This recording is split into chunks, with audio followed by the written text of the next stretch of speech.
Students, whatever homework is given to you, you have to submit it on the very next day between 8 am to 1 pm to the given WhatsApp number, and it is compulsory to submit your homework as your attendance will be marked on the basis of your submission. Hello students, today we will discuss reading and explanation of chapter number 6, Force, Work and Energy.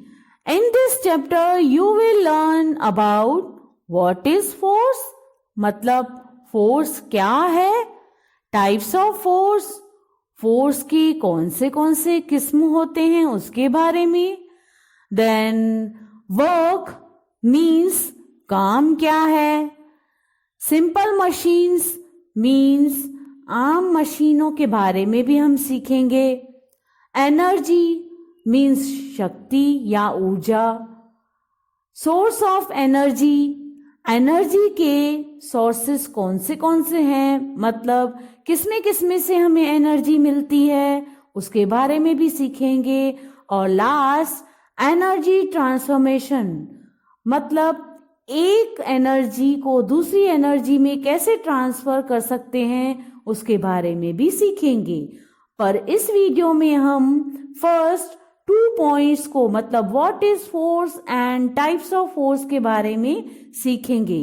So let's start. उसके पहले हम लोग warm up. Do you like to play cricket?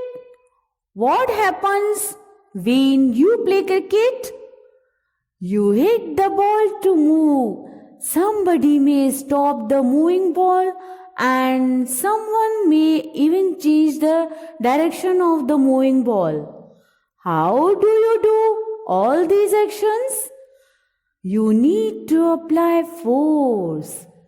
Thus, force can make an object move, stop or change its direction. Can you think of some examples when you have to apply force? बच्चों, क्या आपको cricket खेलना पसंद है? क्या होता है जब आप क्रिकेट खेलते हो? यस, आप बॉल को फेंकते हो और सामने वाला उसी बॉल को रोकने के लिए बैट लगाता है।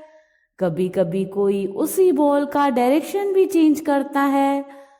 ऐसे अलग अलग काम करने के लिए आपको किसकी जरूरत पड़ती है? यस, हमें फोर्स लगाना पड़ता है। विदाउट फोर्स कुछ भी नहीं हो सकता। इस तरह फोर्स की वजह से ही चीजें इधर उधर मूव कर सकती है, रुक सकती है, और उसकी वजह से ही डायरेक्शन भी चेंज कर सकते हैं। मतलब बिना फोर्स के कुछ भी नहीं हो सकता। क्या आप ऐसा कोई एग्जाम्पल दे सकते हो जिसमें आपको फोर्स अप्लाई करना हो? यस, जैसे कि क्रिकेट खेलना, रैकेट खेलना, स्किपिंग करना वगैरह। Now first heading is about what is force. Force क्या है? Force is the push and pull to make anything move. When we apply force to an object, it moves in the direction of the force. If applied in opposite direction, force can also stop any moving object. For example, brake is applied to the moving bicycle to stop it. आइए बच्चों, force क्या होता है उसके बारे में जानें।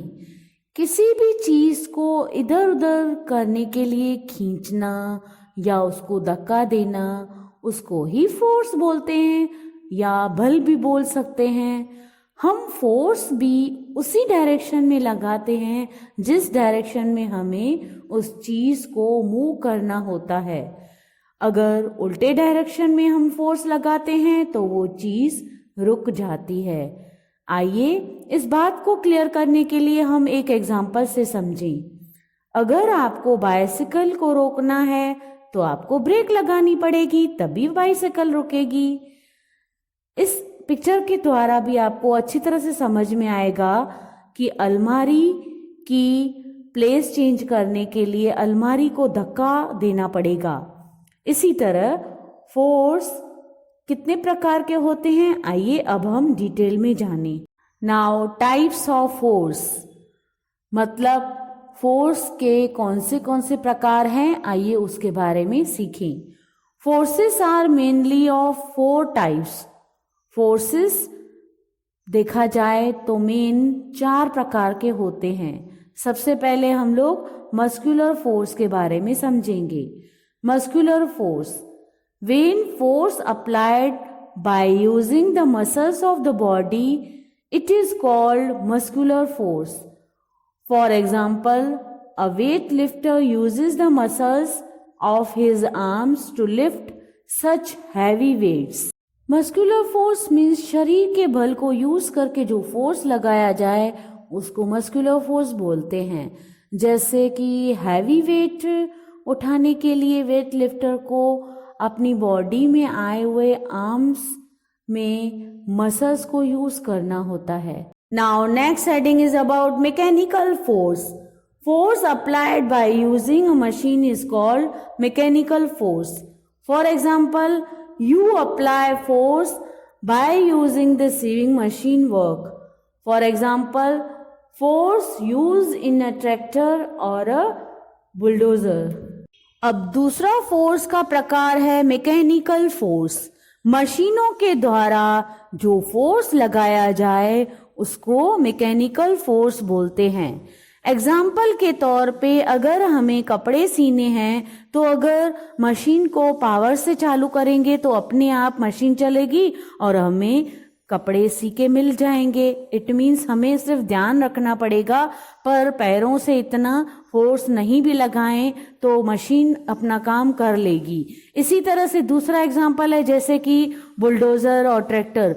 बहुत हैवी वजन उठाना इम्पॉसिबल होता है, तो ऐसे फोर्स के लिए हमें ये बुलडोज़र और मशीनों को ही जैसे ट्रैक्टर वगैरह को यूज़ करके हम लोग मैकेनिकल फोर्स को यूज़ कर सकते हैं और हम अपना काम इजी कर सकते हैं। Now next heading is about frictional force. The force which is created whenever two surfaces move or try to move across each other is called frictional force. Friction always opposes the motion. It makes a moving body slow down or stops on its own. For example, when a moving ball slows down or stops due to friction is called the force, which is applied by the ground on the ball, which stops the ball. आइए बच्चों, अब हम एक दूसरे force के बारे में detail में जाने, वो है फ्रिक्शनल फोर्स। जब दो चीजों की सतह एक दूसरे से घर्षण करती है तब ये फ्रिक्शनल फोर्स क्रिएट होता है। मतलब जब दो चीजें मूव करती है या मूव करने की कोशिश करती है तब ये फोर्स क्रिएट होता है। फ्रिक्शन हमेशा उल्टी गति में होता है। ये चलती हुई चीजों को स्लो करता है या अपने आप रोकता है। इस तरह मतलब ये घर्षण की वजह से ही होता है, मतलब वो है फ्रिक्शन। बच्चों, एक एग्जांपल से आपको अच्छी तरह से समझ में आएगा। अगर हम बॉल को फ्लोर पे स्लाइड करेंगे तो वो मूव करेगा। आगे जाके कुछ देर के बाद वो बॉल मतलब रुक जाएगा। ये क्यों हुआ? क्योंकि फ्लोर और फ्रिक्शन के बीच में, फ्लोर और बॉल के बीच में फ्रिक्शन पैदा हुआ, जिसकी वजह से बॉल पहले स्लो हो गया और फिर धीरे धीरे रुक जाएगा। Now activity, make a toy car, push it hard with your hand and observe what happens, how far it moves, does it stop after some time? Note your observation in a notebook. बच्चों, अब ये activity आपको घर पे करनी है। एक toy car बनाना, उसको हाथ से जोर से पुश करना और देखना ये ऑब्जर्व करना कि वो कितनी देर तक आगे जाती है और कब वो स्टॉप होती है। वो जो भी ऑब्जर्वेशन हो वो आपको नोटबुक में लिखना है।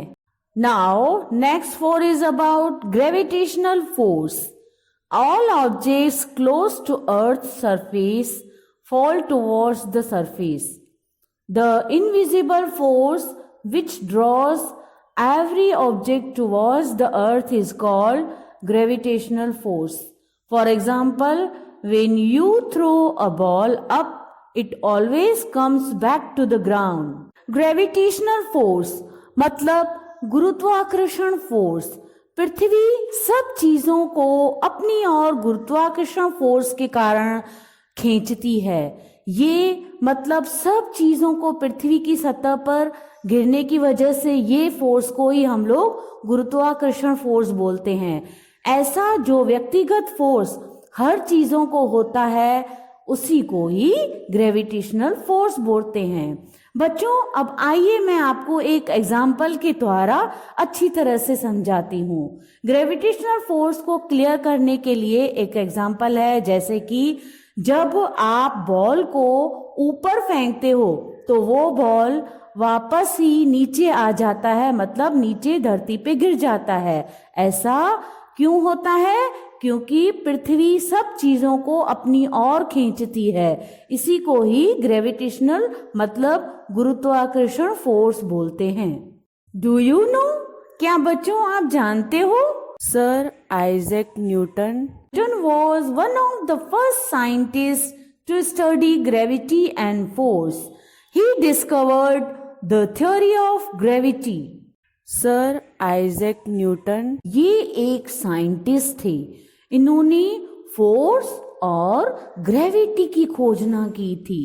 इन्होंने ग्रेविटी की पूरी थ्योरी के बारे में समझाया था, यानी ग्रेविटी गुरुत्वाकर्षण क्या है उसके बारे में पूरा क्लियर किया था। Test your knowledge. Write T for true and F for false. बच्चों यहाँ पे आपको ट्रू के लिए मीन्स सही के लिए शॉर्ट में T लिखना है। फॉल्स मीन्स रॉन्ग के लिए शॉर्ट में F लिखना है। Number 1, force is the push and pull to make anything move. Means किसी भी चीज को मूव करने के लिए या धक्का देने के लिए खींचना पड़ता है, उसी को ही फोर्स बोलते हैं। Yes, this statement is true, so here we will write T for true statement. Number 2, a weightlifter uses frictional force to lift the weight. Weightlifter means वजन उठाने वाला। वेट मीन्स वजन, मतलब वेट लिफ्टर को wait उठाने के लिए frictional force का यूज करना होता है। No, he is using muscular force. Means weightlifter weight उठाने के लिए अपनी बॉडी के मसल्स का उपयोग करता है। This statement is false, so here we will write F for false statement. Number 3, fruits fall to the ground from the tree due to gravitational force. गुरुत्वाकर्षण फोर्स की वजह से पृथ्वी सभी चीजों को अपनी ओर खींचती है। इसी तरह जब फ्रूट्स ट्री में से गिरते हैं तो सीधा नीचे ग्राउंड पर ग्रेविटेशनल फोर्स मतलब कि गुरुत्वाकर्षण फोर्स की वजह से ही गिरते हैं। This statement is true, so here we will write T for true statement. Number 4, a moving ball slows down or stops due to frictional force. चलता हुआ बॉल धीरे धीरे चलते चलते फिर स्लो हो जाता है। ये फ्रिक्शनल फोर्स की वजह से होता है। Yes, this statement is true. So here we will write T for true statement. So students, in this video we have learnt about what is force and types of force. In next video we will learn remaining part of the lesson. Till then, bye bye.